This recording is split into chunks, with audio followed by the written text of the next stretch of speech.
ಪ್ರಭು ಕ್ರಿಸ್ತರಲ್ಲಿ ನನ್ನ ಒಲುವಿನ ಸೋದರ ಸೋದರಿಯರೇ, ಇವತ್ತಿನ ಶುಭ ಸಂದೇಶ ಯೋವಾನ ಅಧ್ಯಾಯ 10 ವಾಕ್ಯ 15 ತಿಳಿಸುವುದೇನೆಂದರೆ, ಕುರಿಗಳಿಗೋಸ್ಕರ ನನ್ನ ಪ್ರಾಣವನ್ನೇ ನೀಡುವೆನು.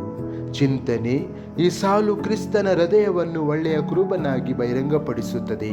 ಅಪಾಯದಲ್ಲಿ ಓಡಿ ಹೋಗದೆ ಉಳಿಯುವ, ರಕ್ಷಿಸುವ ಮತ್ತು ತನ್ನ ಹಿಂಡಿಗಾಗಿ ತನ್ನ ಪ್ರಾಣವನ್ನು ಕೊಡುವವನಾಗಿದ್ದಾನೆ. ಅವನ ಪ್ರೀತಿ ದೂರ ಅಥವಾ ಷರತ್ತುಬದ್ಧದಲ್ಲ, ಅದು ವೈಯಕ್ತಿಕ, ತ್ಯಾಗಮಯ ಮತ್ತು ಸಂಪೂರ್ಣವಾಗಿದೆ.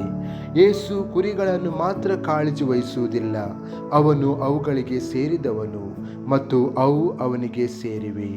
ತನ್ನ ಜೀವನವನ್ನು ಅರ್ಪಿಸಲು ಅವನ ಇಚ್ಛೆಯು ನಾವು ನಮ್ಮ ದುರ್ಬಲ ಅಥವಾ ಕರಾಳ ಕ್ಷಣಗಳಲ್ಲಿಯೂ ಸಹ ಕೈ ಬಿಡುವುದಿಲ್ಲ ಅಥವಾ ಮರೆಯುವುದಿಲ್ಲ ಎಂದು ತೋರಿಸುತ್ತದೆ. ನಾವು ಅವನಿಗೆ ಎಲ್ಲದಕ್ಕೂ ಯೋಗ್ಯರು. ಪ್ರಾರ್ಥನೆ: ಕರ್ತನಾದ ಯೇಸುವೆ, ಒಳ್ಳೆಯ ಕುರುಬನೇ, ನನ್ನನ್ನು ತುಂಬ ಆಳವಾಗಿ ಪ್ರೀತಿಸಿದ್ದಕ್ಕಾಗಿ ಧನ್ಯವಾದಗಳು. ನೀನು ನನಗಾಗಿ ನಿನ್ನ ಪ್ರಾಣವನ್ನು ನೀಡಿದೀಯಾ. ನಿನ್ನ ಆರೈಕೆಯಲ್ಲಿ ನಂಬಿಕೆ ಇಡಲು ನನಗೆ ಸಹಾಯ ಮಾಡಿರಿ.